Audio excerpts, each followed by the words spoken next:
একটা ছোট গাড়ি আর একটা ট্রাক, এই দুইটাই সেম স্পিডে চলতেছে। সামনে একটা ওয়ালকে এই দুইটাই হিট করলো, তাহলে বলো তো ছোট গাড়ির জন্য ওয়ালটা বেশি ক্ষতিগ্রস্ত হবে নাকি ট্রাকের জন্য? অবশ্যই ট্রাকের জন্য। কেন? কারণ ট্রাকের মোমেন্টাম বা ভরবেগ বেশি। মোমেন্টাম বা ভরবেগ কী জিনিস, আজকে আমরা সেটা নিয়ে আলোচনা করব। চলো শুরু করা যাক। প্রথমে চলো ভরবেগের ডেফিনেশনটা জেনে নিই। দেখো, ভরবেগ নামের সাথে কিন্তু এখানে ডেফিনেশন আমরা বলে দিতে পারবো। ভরবেগ কি নিয়ে তৈরি?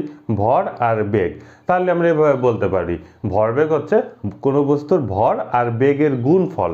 ভর আর বেগের গুণফলটাই হচ্ছে ভরবেগ। Momentum mass into velocity.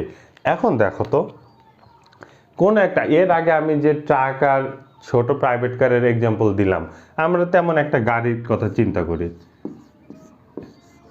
এই গাড়িটা 30 মিটার পার সেকেন্ড ভেলোসিটিতে মুভ করতেছে, আর এই গাড়িটার মাস বা ভর যদি সাপোজ 100 কেজি হয়, তাহলে এটার মোমেন্টাম কত হবে? মোমেন্টাম হবে 100 ইন্টু 30, দ্যাট মিন্স 3000। মোমেন্টামের ইউনিট কি? ভরবেগের এককটা কি? দেখো, তোমরা কি ভরবেগের একক বের করতে পারবে? অবশ্যই পারবে। ভরের একক কি? ভরের একক হচ্ছে কেজি। আর বেগের একক আমরা অলরেডি জানি, বেগের একক হচ্ছে মিটার পার সেকেন্ড। তাহলে আমার ভরবেগের এককটা হচ্ছে, ভরবেগের একক হচ্ছে কেজি মিটার পার সেকেন্ড। আমরা ভরবেগ বা মোমেন্টামের একক আর সংজ্ঞাটা জানলাম। এবার চল আমরা ভরবেগের মাত্রা, ডাইমেনশন বের করি। ভরবেগের ডাইমেনশন কি হবে? ভরবেগ আমরা জানি কি, ভরবেগ হচ্ছে ভর ইন্টু বেগ, that means M into V. ও আচ্ছা, একটা কথা তো বলা হয় নাই, ভরবেগকে আমরা পি দিয়ে প্রকাশ করি। P equal to M V, আমরা এখান থেকে লিখে ফেলতে পারি P equal to M V. তাহলে এম কি আমার ফান্ডামেন্টাল কোয়ান্টিটি, বাট ভি কি ফান্ডামেন্টাল কোয়ান্টিটি? না। আমরা যখন কোনো কিছু ডাইমেনশন বের করতে যাব, আমরা বলেছিলাম সবগুলোকে ভাঙতে থাকবো, ভাঙতে ভাঙতে ফান্ডামেন্টাল কোয়ান্টিটি পর্যন্ত নিয়ে যাব। ভি ইকুয়াল টু আমরা কি লিখতে পারি? ভি ইকুয়াল টু লিখতে পারি এস বাই টি। তাহলে দেখো তো, এম মাস ফান্ডামেন্টাল কোয়ান্টিটি, ডিস্টেন্স এস এটাও ফান্ডামেন্টাল কোয়ান্টিটি, টাইম এটাও ফান্ডামেন্টাল কোয়ান্টিটি। তাহলে এখান থেকে আমরা কি লিখতে পারি? এম এস এইটা। তাহলে এখন আমরা ভরবেগের ডাইমেনশনটা এখান থেকে লিখে ফেলতে পারি। মাসের ডাইমেনশন এম, ডিস্টেন্সের ডাইমেনশন এল, অ্যান্ড টাইমের ডাইমেনশন টি। তাহলে আমরা ভরবেগের মাত্রা পাচ্ছি এম এল টি ইনভার্স 1।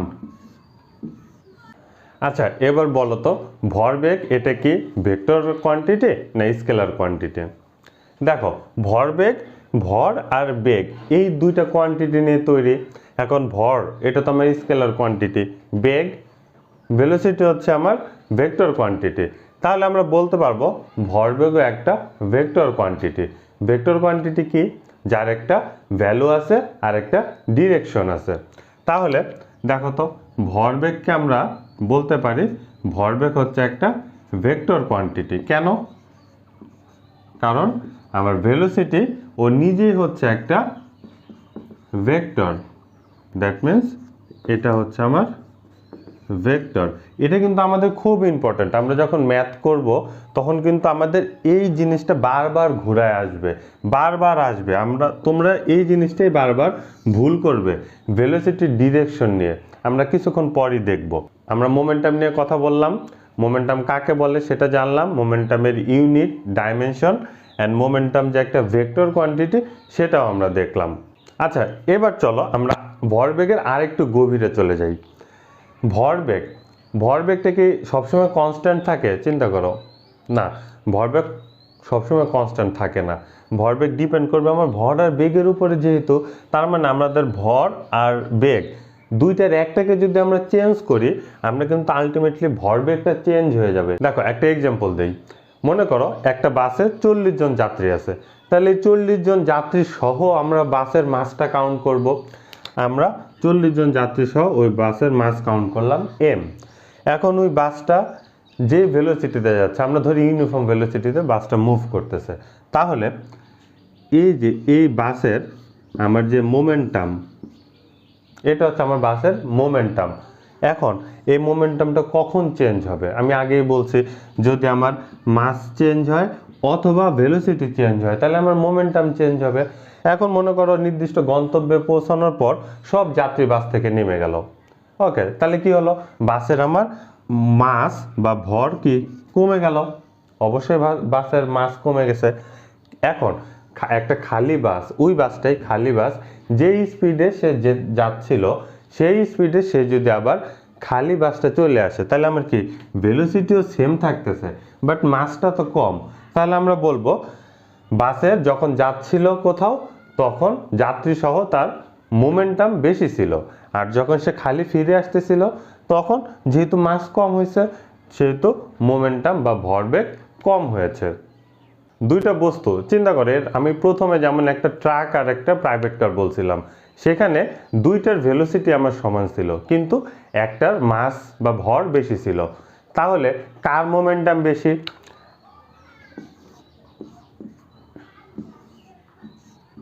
যদি এই দুইটা বস্তু আসে, এটার ভেলোসিটি v, এটার ভেলোসিটি v, দুইটার ভেলোসিটি ইকুয়াল, বাট এটার এমটা বড় আর এটার এমটা ছোট, এম মানে হচ্ছে মাস বা ভর, তাহলে আমরা বলতে পারবো এই অবজেক্টটার মোমেন্টাম বেশি আর এই অবজেক্টটার মোমেন্টাম কম। তাহলে দুটো যদি সেম ভেলোসিটিতে মুভ করে তাহলে যার মাস বেশি তার ভরবেগও বেশি হবে, আমরা এই ইকুয়েশন থেকে দেখতে পারি। আবার ধরো সেম মাসের দুইটা অবজেক্টের মাস সেম, এটার মাসও m, এটার মাসও হচ্ছে m, বাট এটার ভেলোসিটি বেশি, এটার ভেলোসিটি বেশি আর এটার ভেলোসিটি কম। তাহলে আমরা কি বলবো? এই যেহেতু এটার ভেলোসিটি বেশি, মাস আমার দুইটাই ইকুয়াল, তাহলে এই অবজেক্টটার মোমেন্টাম বেশি। তাহলে এই কথাটা আমরা এখানে এভাবে বলতে পারি, যদি দুইটা অবজেক্টের ভেলোসিটি ইকুয়াল হয়, যার মাস বেশি হবে তার মোমেন্টাম বেশি হবে। আবার যদি দুইটা অবজেক্টের মাস ইকুয়াল হয় তাহলে যার ভেলোসিটি বেশি হবে তার ভরবেগ বা মোমেন্টাম বেশি হবে। আশা করি মোমেন্টাম নিয়ে তোমরা সবাই ভালো করে বুঝেছো। মোমেন্টামের ডেফিনেশন, মোমেন্টামের ইউনিট, মোমেন্টামের ডাইমেনশন এগুলো আমরা বের করে ফেলেছি। এখন মোমেন্টামের ফিজিক্যাল মিনিংটা কি, মোমেন্টাম দিয়ে আমরা কি বুঝি? আমরা আবার প্রথম উদাহরণটায় চলে যাই, যেখানে আমরা একটা ট্রাক আর একটা গাড়ির মোমেন্টাম নিয়ে কথা বলছিলাম। আমরা দেখেছিলাম ট্রাকের জন্য ওয়ালটা বেশি ক্ষতিগ্রস্ত হবে। কারণ কি? কারণ ট্রাকের মোমেন্টাম বেশি। মোমেন্টাম আমরা নতুন আরেকটা কোয়ান্টিটি পেলাম। কেমন কোয়ান্টিটি? মোমেন্টাম দিয়ে আমরা আসলে ফিল করতে পারি যে কোনো একটা অবজেক্ট আর একটা অবজেক্টকে বা যে কোনো জায়গায় কি পরিমাণ ধাক্কাটা দিবে, কি পরিমাণ ক্ষতিগ্রস্ত হবে ওয়ালটা, বা যখন আমরা একটু পরের ক্লাসে দেখব যখন আমরা কলিশন নিয়ে পড়ব, যখন দুইটা গাড়ি পরস্পর সংঘর্ষ করবে তখন কি পরিমাণ ক্ষতিগ্রস্ত হবে, সেটা আমরা যেটা দিয়ে মেজার করব সেটাই হচ্ছে মোমেন্টাম। চলো একটা প্র্যাকটিক্যাল উদাহরণ দিয়ে ভরবেগের পরিবর্তনটা বোঝার চেষ্টা করি। আমার হাতে একটা বল আছে, এই বলটাকে আমি যদি ওয়ালের দিকে থ্রো করি তাহলে এটার একটা ভেলোসিটি থাকবে, আমরা মনে করি সেই ভেলোসিটি হচ্ছে v, এবং ওয়ালে দেখো কি হয়, এটা ওয়ালে বাড়ি খেয়ে আবার আমার হাতে চলে আসলো। আমরা মনে করি ওয়াল থেকে যখন সে আমার হাতে চলে আসে এটার ভেলোসিটি চেঞ্জ হয় নাই। তার মানে কি? এই অবজেক্টটার মাস হচ্ছে m, আমার এই বলের মাস হচ্ছে m, আমি এটা থ্রো করছি v ভেলোসিটিতে, তাহলে এবং সে ওয়ালে বাড়ি খেলো, বাড়ি খেয়ে আবার আমার দিকে যখন আসলো, আবার এই ওয়ালে সে বাড়ি খেয়ে যখন আমার দিকে আসতেছে তখনও এই বলটার ভেলোসিটি হচ্ছে v, সেম ভেলোসিটিতে আমার দিকে চলে আসে। তাহলে এখন আমার বলো তো, যখন আমি বলটা থ্রো করলাম তখন এটার মোমেন্টাম কত ছিল? তখন এটা মোমেন্টাম p = mv, আর যখন আমার দিকে ফিরে আসবে তখন এটা মোমেন্টাম কত? Same mv। তাহলে ভরবেগের পরিবর্তনটা কত? ভরবেগের পরিবর্তন যদি আমরা del p দিয়ে কাউন্ট করি, তাহলে P minus P prime MV minus MV equal to 0। তাহলে দেখো ভরবেগের পরিবর্তন 0 হয়ে যাচ্ছে, তার মানে কি এই অবজেক্টের আর ভরবেগ নাই।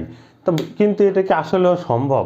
এই অবজেক্টটা যখন আমার দিকে চলে আসে, আমি যখন ক্যাচ ধরি, আমার হাতে একটা আমরা প্রেশার ফিল করি না, তার মানে কি অবজেক্টের অবশ্যই একটা ভরবেগ আছে, আমরা তো দেখতেই পারতেছি। এই অবজেক্টের যে আমার হাতে একটু ব্যথা লাগলো, এই অবজেক্টের একটা ভরবেগ আছে। তাহলে এখানে আমরা ভুল করছি, কই ভুলটা করছি একটু চিন্তা করো।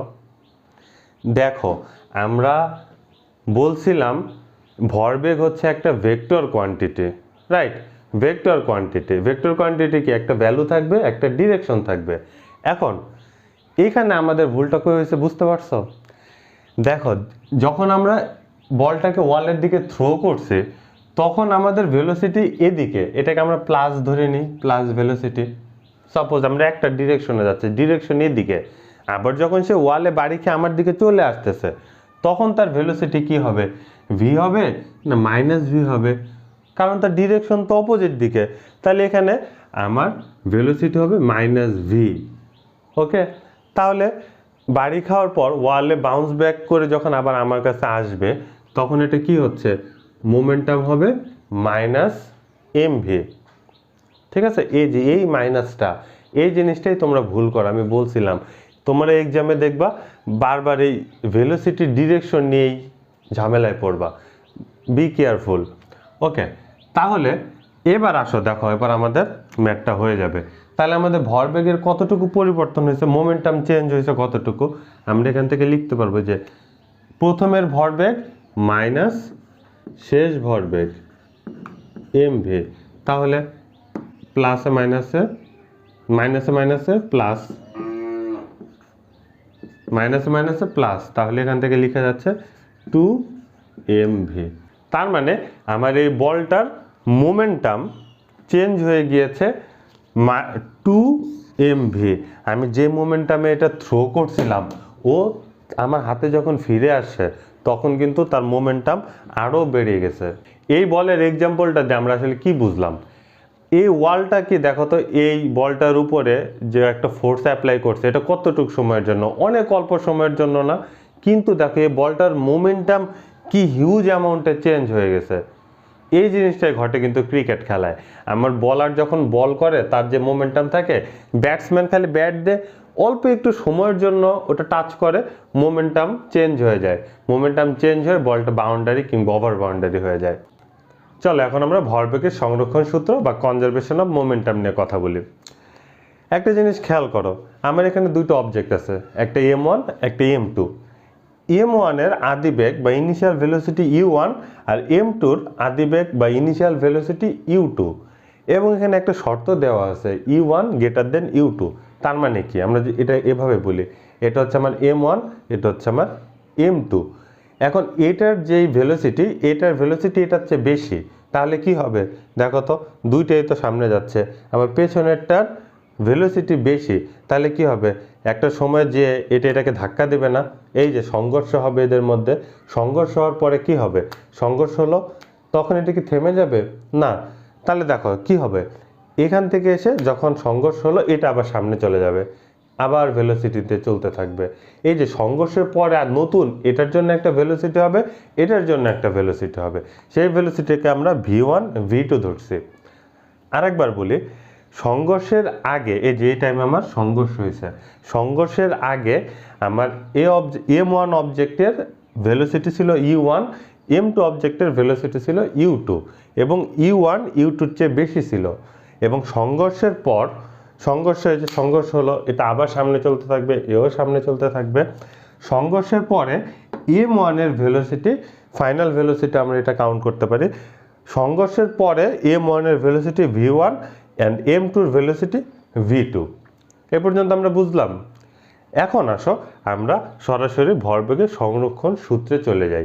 কনজারভেশন অফ মোমেন্টাম অনুযায়ী সংঘর্ষের পূর্বে দুইটা অবজেক্টের কিন্তু আলাদা আলাদা মোমেন্টাম আছে। আমরা একটু আগে মোমেন্টাম কি সেটা নিয়ে ডিটেলস কথা বলছি। তাহলে বলো তো m1 এই অবজেক্টটার জন্য আমার মোমেন্টাম কত? সংঘর্ষের আগে মাস ইনটু ভেলোসিটি। m1 অবজেক্টের জন্য মোমেন্টাম এটা, m2 অবজেক্টের জন্য মোমেন্টাম কত? m2 অবজেক্টের জন্য m2 u2। ওকে, আমরা 1 নাম্বার অবজেক্টের জন্য মোমেন্টাম বের করলাম, m2 অবজেক্টের জন্য মোমেন্টাম বের করলাম। তাহলে আমরা যদি এখানে একটা প্লাস দিয়ে দিই তাহলে কি আমরা বলতে পারবো যে সংঘর্ষের পূর্বে এই দুইটা অবজেক্টের টোটাল মোমেন্টাম কত?